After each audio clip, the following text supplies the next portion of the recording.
The Music of Erich Zann by H.P. Lovecraft.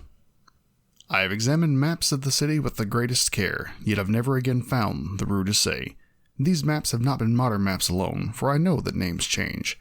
I have, on the contrary, delved deeply into all the antiquities of the place, and have personally explored every region of whatever name which could possibly answer to the street I knew as the Rue de Say. But despite all that I have done, it remains a humiliating fact that I cannot find the house, the street, or even the locality where, during the last months of my impoverished life as a student of metaphysics at the university, I heard the music of Erich Zann. That my memory is broken, I do not wonder, for my health, physical and mental, was gravely disturbed throughout my period of residence in the Rue de Say, and I recall that I took none of my few acquaintances there. But that I cannot find the place again is both singular and perplexing, for it was within half-hour's walk from the university, and was distinguished by particularities which could hardly be forgotten by anyone who had been there. I have never met a person who has seen the Rue de Say. The Rue de Say lay across a dark river, bordered by precipitous black, blear-windowed warehouses, and spanned by a ponderous bridge of dark stone. It was always shadowy along that river, as if the smoke of neighboring factories shut out the sun perpetually. The river was also odorous with evil stenches which I have never smelled elsewhere, and which may someday help me to find it, since I should recognize them at once. Beyond the bridge were narrow cobbled streets with rails, and then came the ascent, at first gradual, but incredibly steep as the Rue de Say was reached. I have never seen another street as narrow and steep as of the Rue de Say. It was almost a cliff, closed to all vehicles, consisting in several places of flights of steps, and ending at the top in a lofty ivied wall. Its paving was irregular, and sometimes stone slabs, sometimes cobblestones, and sometimes bare earth with struggling greenish-gray vegetation. The houses were tall, peaked roof, incredibly old, and crazily leaning backwards, forwards, and sideways. Occasionally an opposite pair, both leaning forward, almost met in the street like an arch, and certainly they kept most of the light from the ground below. There were a few overhead bridges from house to house across the street. The inhabitants of that street impressed me particularly. At first, I thought it was because they were all silent and reticent, but later decided it was because they were all very old. I do not know how I came to live on such a street, but I was not myself when I moved there. I had been living in many poor places, always evicted for lack of money, until at last I came upon that tottering house in the Rue de Say, kept by the paralytic Blandot. It was the third house from the top of the street, and by far the tallest of them all. My room was on the 5th story, the only inhabited room there since the house was almost empty. On the night I arrived, I heard strange music from the peaked garret overhead, and the next day asked old Blandot about it. He told me it was an old German Viol player, a strange dumb man who signed his name as Erich Zann, and who played evenings at a cheap theater orchestra, adding that Zann's desire to play in the night after his return from the theater was the reason he had chosen this lofty and isolated garret room, whose single gable window was the only point on the street from which one could look over the terminating wall at the declivity and panorama beyond. Thereafter I heard Zann every night, and although he kept me awake, I was haunted by the weirdness of his music. Knowing little of the art myself, I was yet certain that none of his harmonies had any relation to music I had heard before, and concluded that he was a composer of highly original genius. The longer I listened, the more I was fascinated, until after a week I resolved to make the old man's acquaintance. One night, as he was returning from his work, I intercepted Zann in the hallway, and told him that I would like to know him and be with him when he played. He was a small, lean, bent person, with shabby clothes, blue eyes, grotesque, satyr-like face, and nearly bald head, and at my first words seemed both angered and frightened. My obvious friendliness, however, finally melted him, and he grudgingly motioned me to follow him up the dark, creaking, and rickety attic stairs. His room, one of the only two in the steeply pitched garret, was on the west side, toward the high wall that formed the upper end of the street. Its size was very great, and seemed the greater because of its extraordinary barrenness and neglect. Of furniture there was only a narrow iron bedstead, a dingy washstand, a small table, and a large bookcase, an iron music rack, and 3 old-fashioned chairs. Sheets of music were piled in disorder about the floor. The walls were of bare boards and had probably never known plaster, whilst the abundance of dust and cobwebs made this place seem even more deserted than inhabited. Evidently, Erich Zann's world of beauty lay in some far cosmos of the imagination. Motioning me to sit down, the dumb man closed the door, turned the large wooden bolt, and lighted a candle to augment the one he had brought with him. He now removed his viol from its moth-eaten covering, and taking it, seated himself in the least uncomfortable of the chairs. He did not employ the music rack, but offering no choice in playing from memory, enchanted me for over an hour with strains I had never heard before, strains which must have been of his own devising. To describe their exact nature is impossible for one unversed in music. They were a kind of fugue, with recurrent passages of the most captivating quality, but to me were notable for the absence of any of the weird notes I had overheard from my room below on other occasions. Those haunting notes I had remembered, and had often hummed and whistled inaccurately to myself, so when the player at length laid down his bow, I asked him if he would render some of them.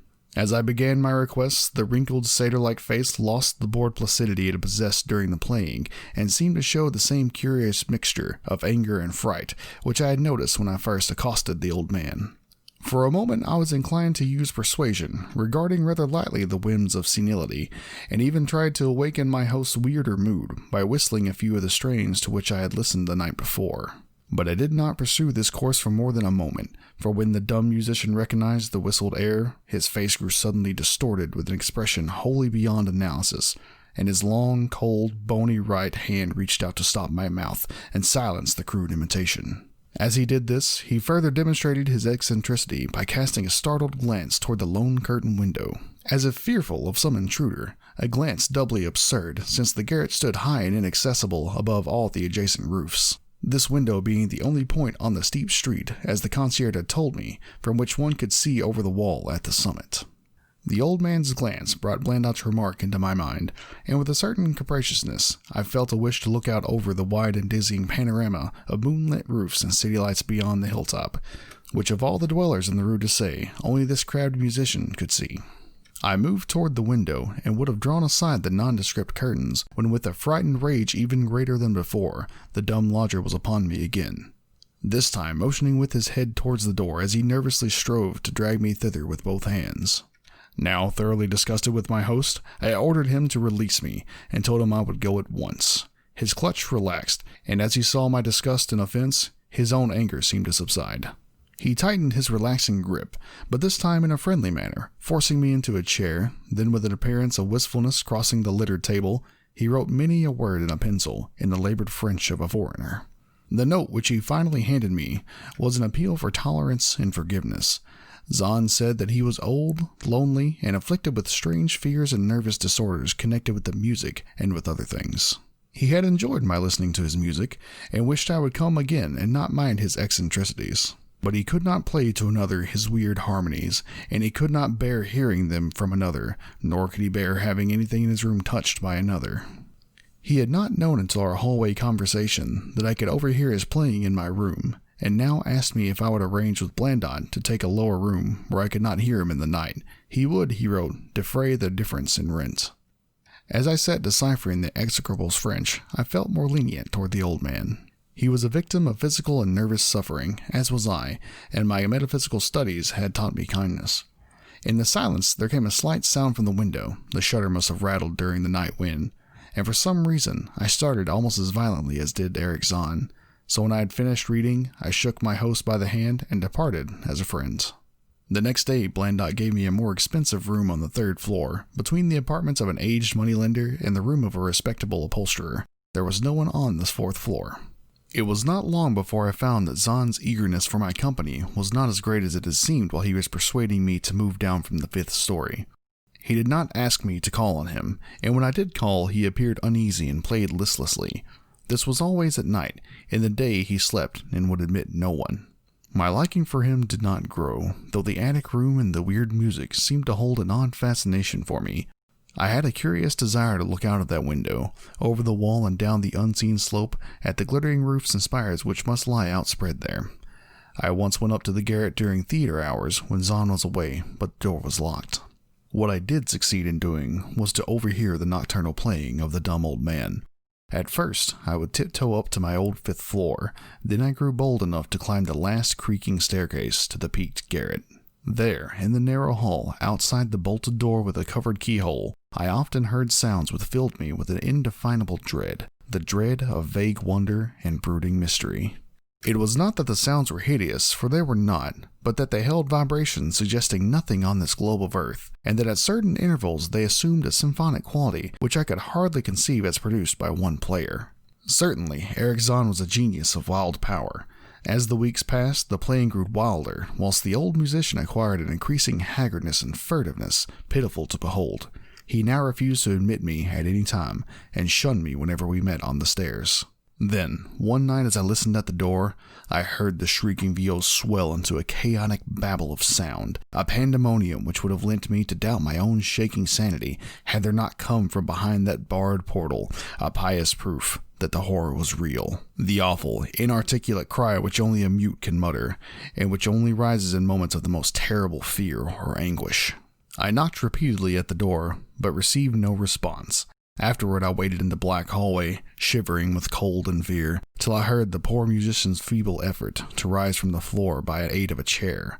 Believing him just conscious after a fainting fit, I renewed my rapping, and at the same time called out my name reassuringly. I heard Zann stumble to the window and close both shutter and sash, then stumble to the door, which he faltering unfastened to admit me. This time, his delight at having me present was real, for his distorted face gleamed with relief while he clutched at my coat, as a child clutches at its mother's skirt. Shaking pathetically, the old man forced me into a chair whilst he sank into another, beside which his viol and bowl lay carelessly on the floor. He sat for some time inactive, nodding oddly, but having a paradoxical suggestion of intense and frightened listening. Subsequently, he seemed to be satisfied, and crossing to a chair by the table, wrote a brief note, handed it to me, and returned to the table, where he began to write rapidly and incessantly. The note implored me, in the name of mercy, and for the sake of my own curiosity, to wait where I was while he prepared a full account in German of all the marvels and terrors which beset him. I waited, and the dumb man's pencil flew. It was perhaps an hour later, while I still waited, and while the old musician's feverishly written sheets still continued to pile up, that I saw Zann start as from the hint of a horrible shock. Unmistakably, he was looking at the curtained window and was listening shudderingly. Then, I half fancied I heard a sound myself, though it was not a horrible sound, but rather an exquisitely low and infinitely distant musical note, suggesting a player in one of the neighboring houses, or in some abode beyond the lofty wall over which I had never been able to look. Upon Zann, the effect was terrible, for dropping his pencil, suddenly he rose, seized his viol, and commenced to rend the night with the wildest playing I had ever heard from his bow, save when listening at the barred door. It would be useless to describe the playing of Erich Zann on that dreadful night. He was trying to make a noise, to ward something off or to draw something out. What, I could not imagine, awesome though as I felt it must be. The playing grew fantastic, Danish, and hysterical, yet kept to the last the qualities of a supreme genius which I knew this strange old man possessed. I recognized the air. It was a wild Hungarian dance popular in theaters, and I reflected for a moment that this was the first time I had ever heard Zann play the work of another composer. Louder and louder, wilder and wilder, mounted the shrieking and whining of that desperate viol. The player was dripping with an uncanny perspiration and twisted like a monkey, always looking frantically at the curtained window. I could almost see the shadowy satyrs and bacchanals dancing and whirling insanely through seething abysses of clouds and smoke and lightning, and then I thought I heard a shriller, steadier note that was not from the viol, a calm, deliberate, purposeful, mocking note from far away in the west. At this juncture, the shutter began to rattle in a howling night wind which had sprung up outside as in if answer to the mad playing within. Zann's screaming viol now outdid itself, emitting sounds I had never thought a viol could emit. The shutter rattled more loudly, unfastened, and commenced slamming against the window. Then the glass broke shiveringly under the persistent impacts, and the chill wind rushed in, making the candles sputter and rustling the sheets of paper on the table where Zann had begun to write out his horrible secret. I looked at Zann and saw that he was past conscious observation. His blue eyes were bulging, glassy and sightless, and the frantic playing had become a blind, mechanical, unrecognizable orgy that no pen could even suggest.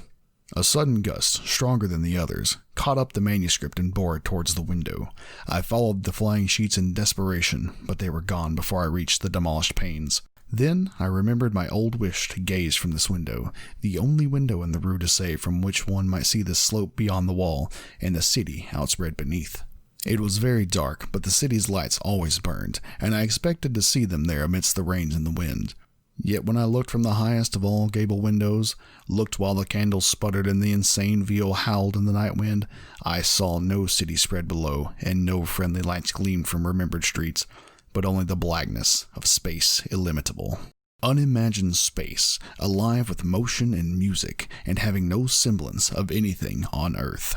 And as I stood there looking in terror, the wind blew out both candles in that ancient peaked garret, leaving me in savage and impenetrable darkness, with chaos and pandemonium before me, and the demon madness of the night baying Viol behind me.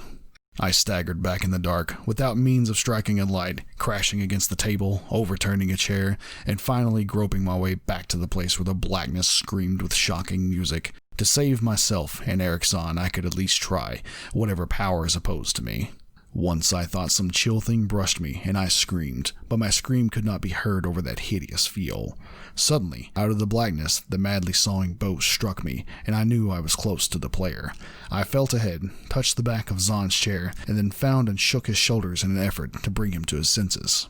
He did not respond, and still the Viol shrieked on without slackening. I moved my hand to his head, whose mechanical nodding I was able to stop, and shouted in his ear that we both must flee from the unknown things of the night. But he neither answered me, nor abated the frenzy of his unutterable music, while all through the garret strange currents of wind seemed to dance in the darkness and babble.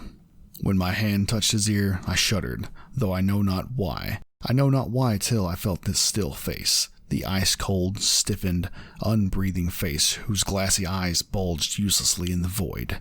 And then, by some miracle, finding the door and the large wooden bolt, I plunged wildly away from that glassy-eyed thing in the dark, and from the ghoulish howling of that accursed Viol, whose fury increased even as I plunged. Leaping, floating, flying down those endless stairs to the dark house, racing mindlessly out into the narrow, steep, and ancient street of steps and tottering houses, clattering down the steps and over the cobbles to the lower streets and the putrid canyon-walled river, panting across the dark great bridge to the broader, healthier streets and boulevards we know. All these are terrible impressions that linger with me, and I recall there was no wind, and that the moon was out, and that all the lights of the city twinkled. Despite my most careful searches and investigations, I have never since been able to find the Rue de Say, but I am not wholly sorry, either for this or for the lost and undreamable abysses of the closely written sheets, which alone could have explained the music of Erich Zann. If you've made it this far, thanks for listening. I appreciate it. This is the first feature length, I suppose, of any recording, and if you can't already tell, I'm quite new at this. Some feedback would be greatly appreciated. If you have any suggestions, requests, or just some positive words even, leave them in the comments below. I'd love to hear from you. And as you lay down to rest, remember to listen for the howling cacophonies of the abyss, for it's always looking for its next performer.